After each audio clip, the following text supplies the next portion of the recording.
अङ्ग्रेजीमा एउटा कविता मैले चाहिँ बिएससी पढ्दाखेरि मिसनमा आएको एउटा टिचरले मलाई भनेको थियो क्या, नयाँ साथी बनाऊ तर पुरानोलाई पनि कायम राखिराख। नयाँ भनेको चाँदी हो, पुरानो सुन हो भन्ने गीत थियो क्या। त्यो गीत मलाई उनले सिकाएको थिए र मैले गाउँथेँ। अब नयाँ चाहिँ चाँदी हो, पुरानो चाहिँ गोल्ड हो या सुन हो भनेपछि त पुरानो बढी महत्त्वपूर्ण हुन्छ नयाँ भन्दा, भन्न खोजेको हो त्यो कविताले अथवा गीतले। अहिले मैले हेर्दा जनमुक्ति सेनाका चाहे ती सिधै फाइटरहरू हुन् वा स्वास्थ्यकर्मीहरू हुन्, ती खाडी मुलुकमा बडो कठिन चाहिँ परिस्थितिमा काम गर्ने साथीहरू, अस्ति एउटा भर्चुअल मिटिङ भएको थियो, 100औं साथीहरू जनमुक्ति सेनाका त्यहाँ जोडिनु भएको थियो। त्यसमा उहाँहरूले बोलेको मैले सुने, म धेरै भावुक पनि उहाँहरूले बनाउनु भयो। उहाँहरूले भन्नुभयो कि प्रचण्ड हाम्रो नेता हो, उहाँले अहिले पनि फेरि केही लड्न पर्यो मर्न पर्यो भने हामी यहाँ सबै छोडेर त्यहाँ आउन तयार छौँ। यो विचार आफैमा कति माथि कति गहन छ, त्यसले तपाईँ हामी सबैलाई धेरै नै भावुक बनाउँछ। आफू यहाँ रोजगारी नपाएर शान्ति प्रक्रिया पछि दुःख पाएर खाडीको मुलुकमा गएर त्यत्रो कष्ट गरेको त्यो एकजना दुईजनाको 100औं त्यस्ता साथीहरू देख्दा अब यो त धेरै ठुलो कुरा हो भन्ने महसुस मलाई भएकै थियो। आज तपाईँहरूका कुरा सुन्दा पनि तपाईँहरू फेरि पनि लड्न पर्छ भने हामीलाई शासन चाहियो, फेरि कमान्ड चाहियो, कमान्डिङ चाहियो भनेर भन्नुभयो। यहाँ हामी हिलेका छैनौँ, हामी हिल्दैनौँ। हामी यही लिडरसिपमा हिजो पनि थियौँ, आज पनि छौँ, भोलि पनि रहन्छौँ भन्नुभयो। मैले अहिले भनेको गीत जस्तै तपाईँहरू सुन्नै हो। त्यो अनुभूति तपाईँहरूले गराउनु भएको छ। म तपाईँहरू सबैलाई धन्यवाद भन्न चाहन्छु। अब अहिले देशको परिस्थिति अलिकति जटिल छ, चुनौतीपूर्ण छ। मैले भनेकै थिएँ यहाँ, त्यो कुरा पनि उल्लेख गर्नुभयो।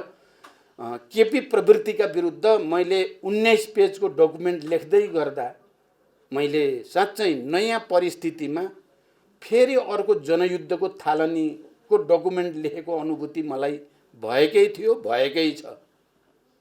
र त्यसले चिनिया आन्दोलनमा बम्बार्ड द हेडक्वार्टर भन्ने हामी सबैले हिजो पढ्थ्यौँ नि, बुर्जुवा हेडक्वार्टरमा बम वर्षाउ, प्रतिक्रान्तिकारी, प्रतिगमनकारी, षड्यन्त्रकारी लिडरसिपमाथि बम वर्षाउ भने हो। मैले केपी प्रवृत्तिका विरुद्ध जानी बुझी योसँग अब सम्झौता गर्नु भनेको हाम्रो सम्पूर्ण चिज ध्वस्त हुने खतरा देखेपछि म अब फेरि जेल जान परे पनि तयार, मर्न परे पनि तयार, तर यो प्रवृत्तिमाथि प्रहार गर्नै पर्छ भनेर गरेको हो। तपाईँहरूले सायद त्यो पढ्नु भएको छ होला। त्यो अहिले युद्ध भएर हिंसामा जाने कुरा त त्यहाँ मैले गरेको पनि होइन, अहिले नै त्यो परिस्थिति पनि होइन। तर जसरी युद्ध भनेको हिंसा सहितको राजनीति हो, हामीले गरेको त राजनीति थियो नि त्यो युद्धमा पनि।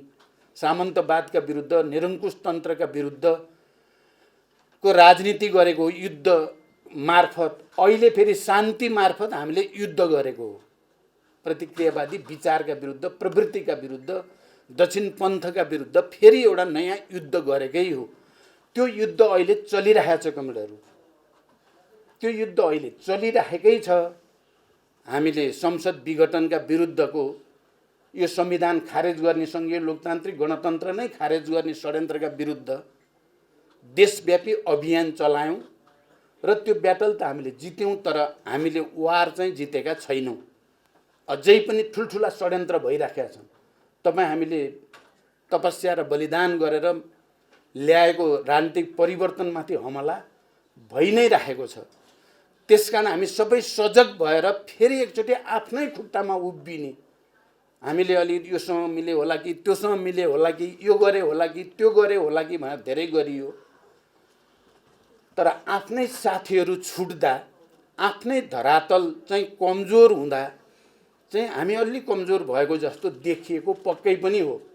अहिले फेरि हामी आफ्नो धरतीसँग जोडिने, आफ्नै खुट्टामा उभिने, आफ्नै पुराना साथीहरूलाई एकता सबै क्रान्तिकारीहरूमाथि नै भर पर्ने, क्रान्तिकारी विचार र क्रान्तिकारी साथीहरूमाथि नै भर परेर मात्रै यो लडाईँ जित्छौँ भन्ने विश्वासले नै मैले नयाँ जनयुद्ध सुरु गरेको पनि हो। आज तपाईँ देशभरिबाट आउनुभएका छोटै सूचनामा फेरि पनि एउटा आस्था, एउटा निष्ठा, एउटा भरोसा सहित तपाईँहरू यहाँ आउनुभयो र आफ्ना कुरा जसरी राख्नुभयो, यो ठुलो चिज भएको मैले ठानेको छु र हामी जस्तो बैठक अब गर्दैछौँ, भेला गर्दैछौँ र देशव्यापी फेरि जनतासँग जोडिने, फेरि देशव्यापी अभियान चलाउनेतिर मैले सोचिराखेको छु। म काठमाडौँभन्दा अभियानमा बढी बस्ने विचार छ। फेरि 2-4 वर्ष जनताको बिचमा गएर, किनभने प्रतिक्रियावादी देशभित्र र बाहिरकाले निकै ठुलो षड्यन्त्र हाम्रो राष्ट्रका विरुद्ध, हाम्रो आन्दोलनका विरुद्ध, हाम्रा उपलब्धि परिवर्तन र उपलब्धिमाथि धावा बोल्ने कोसिस गरेका छन्। त्यसलाई परास्त गर्नु छ। मलाई विश्वास छ हामीले परास्त गरिन्छ। हामीले आफ्नै धरतीमा टेकेर मात्रै परास्त गर्न सकिन्छ। हामी आफ्नै शक्तिमा भर परेर मात्रै परास्त गर्न सकिन्छ। हामी देशका सबै सहर बजारका टोल टोल, गल्ली गल्ली र गाउँ घर, पाखा पखेरा सबैतिर मजदुर, किसान, जसरी हिजो हामीले दलित, महिला, मुस्लिम, आदिवासी जनजाति, मधेसी सबै वर्ग तह तबकाका जनतालाई अधिकार सम्पन्न गराउने लडाईँ लड्यौँ र हामीले जित्यौँ। हामी फेरि एकचोटि अभियान चलायौँ भने अहिले युद्ध गर्नुपर्ने स्थिति छैन। अहिले शान्तिपूर्ण ढङ्गले नै हामी आफ्नो खुट्टामा उभिएर जनतासँग जोडिने अभियान चलायौँ भने प्रतिक्रियावादीहरू परास्त हुन्छन्, हामी जित्छौँ र हामीले जित्नै पर्छ। यस बीचमा हाम्रो ध्यान अलिक कम तपाईहरुप्रति गएको साँचो हो। फेरि म ढाट्न पनि सक्दिनँ, जान्न पनि जान्दिनँ। अलिक कम ध्यान, मैले भने नि नयाँ मान्छे खोज्छौँ भन्दा पुराना साथीहरू जसले हामीलाई यो ठाउँसम्म ल्याउन मुख्य योगदान गरेका हुन्, ती साथीहरू अलिकति छुटेको चाहिँ पक्कै पनि हो। अब चाहिँ त्यसलाई फेरि एकचोटि उल्ट्याएर सच्याउने प्रतिबद्धता मैले आफैले गरेको छु। अहिले तपाईहरुको अगाडि उभिएर मात्रै भनेको होइन, मैले पार्टी कमिटीमा जिम्मेवार ठाउँमा यो कुरा भनिराखेको छु। एकचोटि फेरि कोर्स करेक्सन गरेर प्रतिक्रियावाद र अवसरवादका विरुद्ध लड्न अगाडि बढ्नु पर्छ भन्ने संकल्प मैले लिएको छु। यद्यपि जनयुद्ध सुरु गर्ने बेलामा म 42-43 वर्षको थिएँ। अब अहिले 66-67 वर्षको भएँ।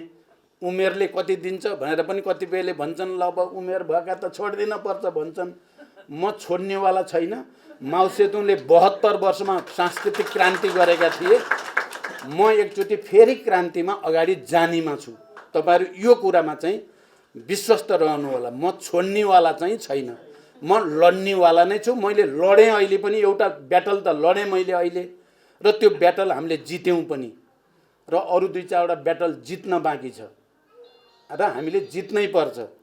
अब फेरि यति भन्दै गर्दा अलिक कमी भयो चाहिँ हिजो साथ दिएका, दुःख पाएका धेरै साथीहरू अलि ओझेलमा परे भनेर मैले आत्मसमीक्षा गर्दै गर्दा फेरि म के पनि सम्झाउन चाहन्छु भने पार्टीले र मैले फेरि कसैलाई पनि केही गरेन भन्ने आरोप त लगाइदिन हुन्न। फेरि म माथि अन्याय हुन्छ।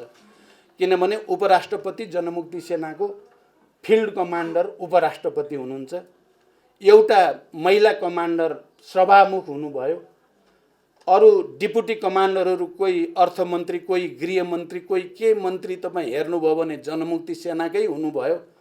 अहिले यहाँ बोल्दै गर्दा उहाँले भन्नुभयो म संसद सचिवालयमा काम गर्दैछु भनेर, यही चाहिँ रिपोर्ट राख्ने कमरेडले पनि भन्नुभयो, अर्कोले नि भन्नुभयो मैले लोकसेवा पास गरेर म त यहाँ काम गर्दैछु पनि भन्नुभयो। त्यसकारण पार्टीले ध्यानै नदिएको र अरूतिर मात्रै लागेको भन्न त मिल्दैन फेरि। तर जति ध्यान दिनुपर्ने संस्थागत ढङ्गले आम रूपमा त्यो चाहिँ नपुगेको साँचो कुरा हो। कमरेडहरू, अब तपाईहरुले जुन फेरि पनि भरोसा राख्नुभयो पार्टीप्रति, भरोसा राख्नुभयो विचारप्रति, भरोसा राख्नुभयो नेतृत्वप्रति, म तपाईहरुलाई फेरि पनि पार्टीको तर्फबाट, मेरो तर्फबाट हृदयदेखि अभिवादन भन्न चाहन्छु।